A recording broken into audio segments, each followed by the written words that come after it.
Thank you, Dr. Lee, and thank you for this opportunity to share some of our experiences at NIH as far as implementing a scheduling system and some of the lessons learned.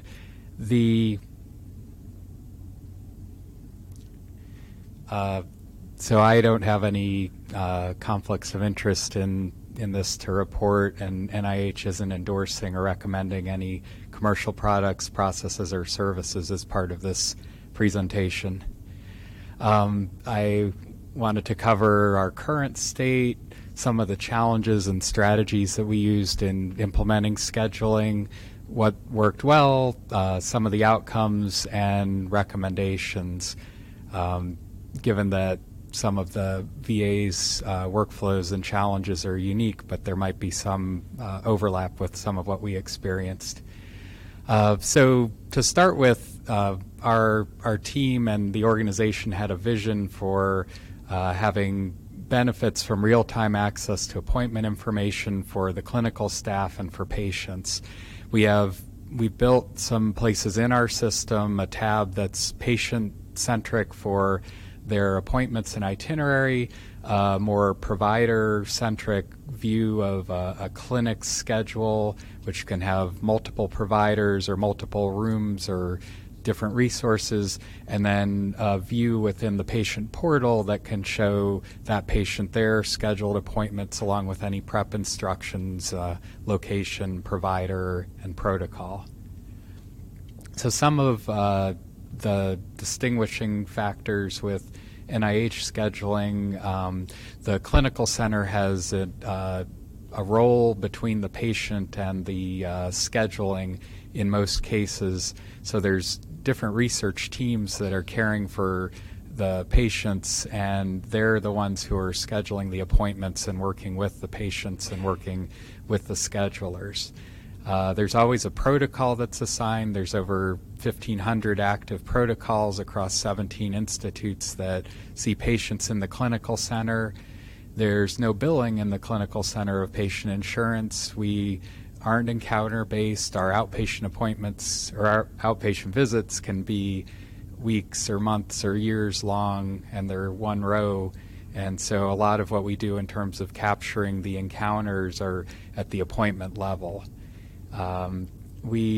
The complexity of our rollout in large part, I believe, is due to the process transformations that we've done with different departments and areas as far as the requesting of appointments, trying to make those more standard, trying to tie them to ordering if ordering is necessary as part of that appointment, and in trying to streamline the steps and work with the different stakeholders to understand what would really be meaningful improvement to the process.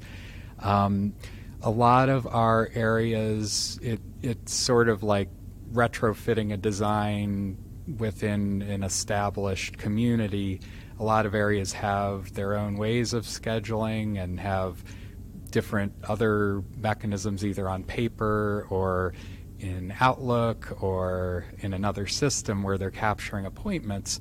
And so part of the project was to work with those areas to find a way to get them into enterprise scheduling, and often away from the mechanism they were using with the incentives of having more of a shared place where an itinerary could be seen and all of the scheduled appointments could be seen, as opposed to a place where only their group could see those appointments. And the challenge for the research teams is often they have an established protocol calendar when they are bringing in their patients, and how to put together that schedule without knowing the availabilities offhand. Before this project, they described this idea of shooting in the dark. They would put in a request. It would be for a certain day and a certain week. They'd be told by the scheduler yes or no, and then potentially availability. And so we wanted to bring that information closer to them when they were doing their original request, so they could put in their anchor appointment. Anchor appointment's usually a resource that's very hard to schedule, so they're scheduling around that appointment and then building out the other clinic appointments for that patient. So our goals included putting together an itinerary with all the patient's scheduled activities, which could be provided to the patient, could be provided to the care providers so they know who they're seeing, to improve user access and system efficiency around resource utilization and availability, knowing where are those resources available while just looking in the system, to automate more of the process, especially around when a medical order gets entered and it's linked to an appointment, being able to keep the order and the appointment in sync, canceling the order if the appointment gets canceled or rescheduling it if it gets rescheduled, improving the management workflow for appointments, giving the research teams more ability to view the schedule, to create an appointment through controlled mechanisms, and then to reschedule or cancel it themselves. Some of the complaints from teams was around, well, they didn't want to use our system because they had to put in a request, the scheduler had to act on that request, and that could take a matter of hours sometimes, and they wanted to finalize the schedule right away. So looking for ways that they could do those things themselves, but not overbook a provider, not cause pain for other parts of the institution. And improving the turnaround times. So some areas there were complaints that the team wouldn't know about the appointment being scheduled, especially areas where another provider had to look at the request before the appointment could be made. And so we've automated emails back to the research teams once the appointment's scheduled by the scheduler.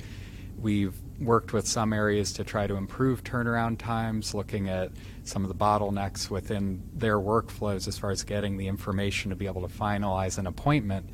And we've worked with some areas where they were maintaining a lot of, they didn't want to go into the EHR to see their appointments. They wanted to see it where they're used to seeing it.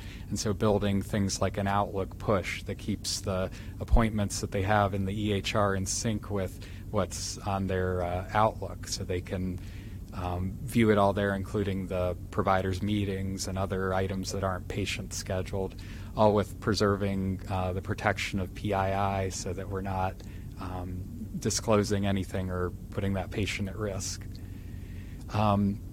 So our level of activity, I've touched on some of these numbers. We have over 100 research teams that are trying to find availability for shared resources in the clinical center and making their requests. And so that's really the complexity for us, is coordinating that activity with multiple teams that are independent teams that are seeing patients who may be shared between those teams. And so we have roughly 100,000 outpatient appointments in the clinical center, and that's about 24,000 distinct outpatients who are seen per year. The process that we've tried to get to, it's been an evolving process, but one of the pain points for the departments was that the patients would come with an appointment but with no medical orders that they could act on. And so part of our philosophy has been to have the medical order lead the appointment scheduling. Either if it can be integrated into the medical order, we've tried to do that. If it is a centralized scheduling which gets called, then they look for that order first before they'll schedule the appointment, and that's eliminated that scenario where the patient's appearing without their medical orders. We've also created something called an electronic appointment request, or an EAR, which has become a prevalent part for our clinic appointment scheduling. It's not a medical order, but it's built the same way. It's just more groups can enter it. Non-credentialed staff can enter the electronic appointment request. And so there's, within these processes, the user is selecting a resource. They might be selecting a care provider and then putting in their date that they'd like to have that appointment using something called View Available, which pops up a window that will display availability for that patient, for that provider, or for that room. And ideally, the user selects one of those slots and then submits their request. And if that all happens, then it will auto-book the request onto the patient and the provider's schedule, and it'll assign the protocol number as part of a secondary process. And we also have workflows for same day or stat or urgent. There's usually a phone call to someone instead of scheduling or auto-booking. We don't want to surprise a provider. And then there's automatic email that goes out once it's scheduled. And we have verification for some areas. They can't just auto-book. They require checking somewhere else before they get scheduled. And we have a call center for our imaging appointments because there's a high volume every day. They have a technology called Order to Schedule, which lets them do their review of the calendars and their statusing of the requests in the same place and linking those to the orders. This is a view of visibility of schedule. It's hard to read and all the PII has been scrubbed away from it, but there would be a patient and there would be a provider that be listed, and the user could then select one of those slots. So a few challenges that we encountered. One is that it's a culture change project. Each area that we've worked with has been a culture change. There is resistance to be encountered. Executive buy-in is very helpful. Having a business owner role that can be kind of the face of the project has been very helpful. And being aware of the process issues that need to be managed and addressed is very important to the success of any technical design. Another is dealing with how the stakeholders currently do their business and the control that they have over it and getting them to buy in. And so there's some strategies here as far as how to incentivize them coming over to the enterprise scheduling. And then as you get more and more of those appointments into your system, there's some incentive to other areas that they may want to be a part of that, because otherwise they're getting bumped in their slots. And that was a complaint we had from one area where they were actually saying, well, when are you going to get all these other areas in, because they're bumping us and we're using the system. So it kind of feeds itself in some ways.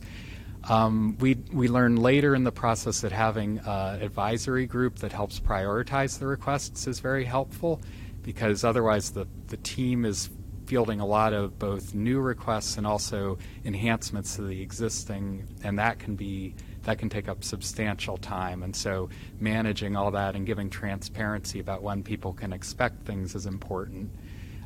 What worked well? So we developed some custom tools that help bring the information to the requesters when they needed it, as well as pushing it to the places they could use it. We've had iterative enhancements that have helped in areas, and we built kind of on top of our scheduling queries and other things so that we don't have to update the EHR solutions when the enterprise scheduling parts change.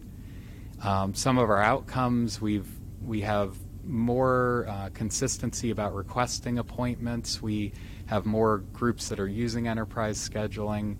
We've reduced turnaround times for some areas, and we've tried to go after the areas of the hospital that lead to a lot of complaints from requesters. We're now perceived as a process improvement tool, so improving patient chemotherapy experience and language interpreter scheduling. We're starting to get more improvements to things. I wanted to get to some of the recommendations, and I only have a couple of minutes, but the first one is kind of a straightforward one. It's that getting everyone aware and getting as much information as you can get before actually building something is very key. Having clinical champions is important, because it's very hard to know everything about how people are using scheduling and what workarounds they love. And then if you're starting from not having, if it's building, we found some of the areas that weren't scheduling and then started scheduling, those had a lot more things that kept us there longer to address the issues that they weren't aware of when they were designing. So those are always, those will be more complicated.